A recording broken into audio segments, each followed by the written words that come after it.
মহান বিজয় দিবস উপলক্ষে চট্টগ্রাম কোস্টগার্ডের নানা কর্মসূচি ও সাধারণ মানুষের জন্য উন্মুক্ত করে দিল যুদ্ধ জাহাজ।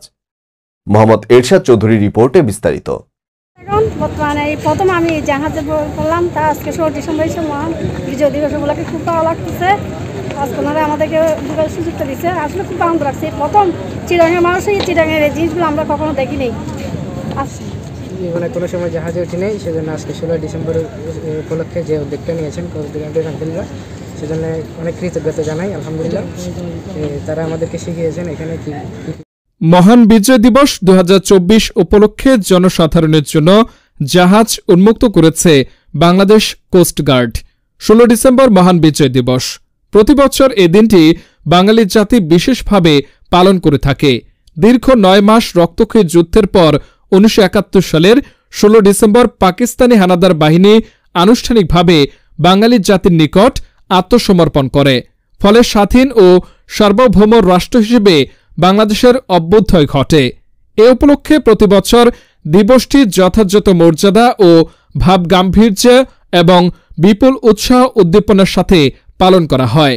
এরই প্রেক্ষিতে মহান বিজয় দিবস উপলক্ষে বাংলাদেশ কোস্টগার্ড পূর্ব জোনের BCGS সৈয়দ নজরুল পতেঙ্গা চট্টগ্রাম, BCGS রূপসী বাংলা, BCG বেস চট্টগ্রাম সর্বসাধারণের জন্য উন্মুক্ত রাখা হয়। উপলক্ষে যে উদ্যোগটা নিয়েছেন কোস্টগার্ডের আঙ্কেলরা, সেজন্য অনেক কৃতজ্ঞতা জানাই। আলহামদুলিল্লাহ, তারা আমাদেরকে শিখিয়েছেন এখানে কীভাবে কী কাজ করা লাগে এবং কোথায় ওনারা যখন সেন্ট মার্টিনের দিকে যান কীভাবে নঙ্গর করেন সেটা দেখিয়েছেন এবং শত্রুদের কীভাবে সাথে লড়াই করা যায় সেভাবে। জাহাজ পরিদর্শন করতে উক্ত এলাকার এবং আশেপাশের উল্লেখযোগ্য সংখ্যক নারী পুরুষ আগমন করেন। এতে করে সাধারণ মানুষের কোস্টগার্ডের জাহাজ ঘুরে দেখা এবং জাহাজের বিভিন্ন বিষয় সম্পর্কে জানার সুযোগ হয়। এছাড়াও জাহাজ সমূহ সম্পর্কে মানুষের কৌতূহল এবং বিভিন্ন প্রশ্নের জবাব দেন দায়িত্বশীল কর্মকর্তাগণ।